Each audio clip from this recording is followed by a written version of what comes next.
परम सच्चिदानंद घन आनंद स्वरूप परात्पर प्रेम रस प्रवाही श्रीमद श्री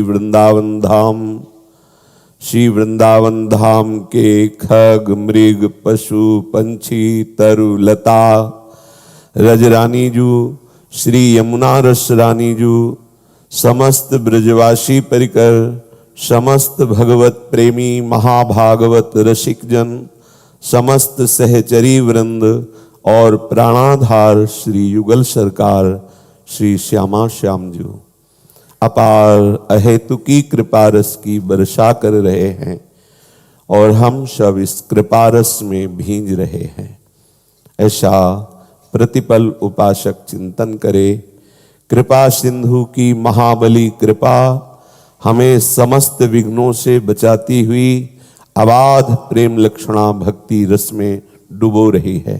ऐसा विश्वास करो, ऐसा चिंतन करो। जब तक भगवत प्रेमी महात्माओं का सानिध्य नहीं मिलता तब तक प्रभु की विशुद्ध भक्ति का परिचय नहीं मिलता। जब तक हम विशुद्ध भक्ति हृदय में धारण नहीं करते तब तक इस स्वाप्निक जगत से हम अपना कल्याण नहीं कर सकते।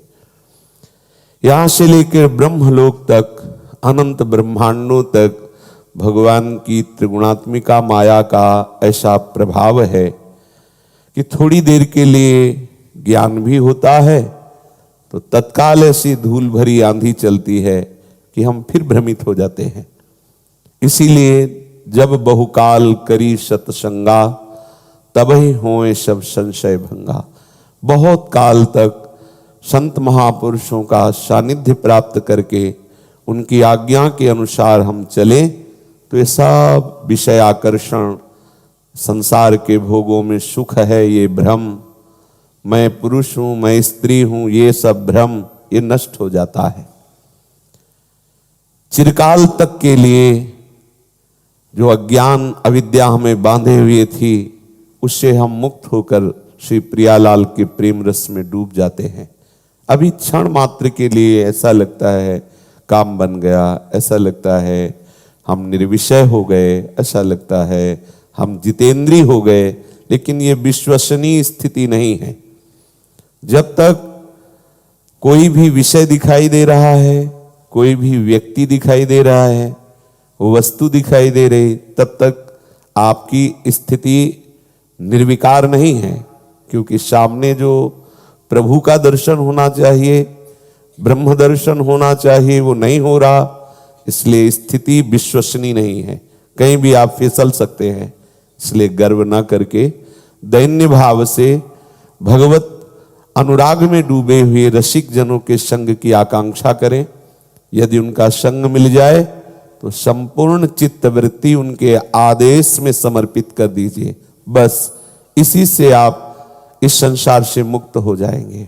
भगवत अनुराग का आपके हृदय में स्फुरण होने लगेगा।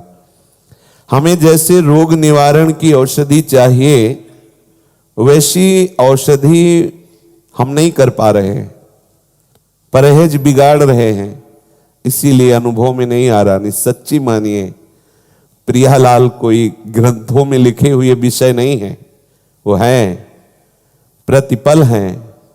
आप केवल निरंतर इनके चिंतन में लगिए, फिर आपको अनुभव होगा कि ये तो पहले से हमारे साथ थे, हम इन्हें देख नहीं पा रहे थे, हम इन्हें जान नहीं पा रहे थे। ये कोई नई उपज नहीं है कि आप साधना किए तो परिणाम में प्रियालाल प्रकट हो गए, वो पहले से ही है, आपके हृदय देश में वो विराजमान है।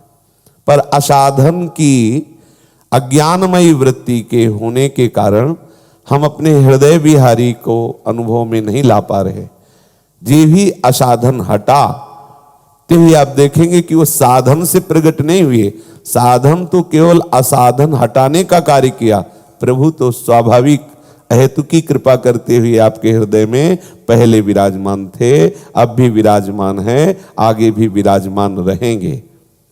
इसीलिए भगवत प्राप्ति दुर्लभ नहीं है।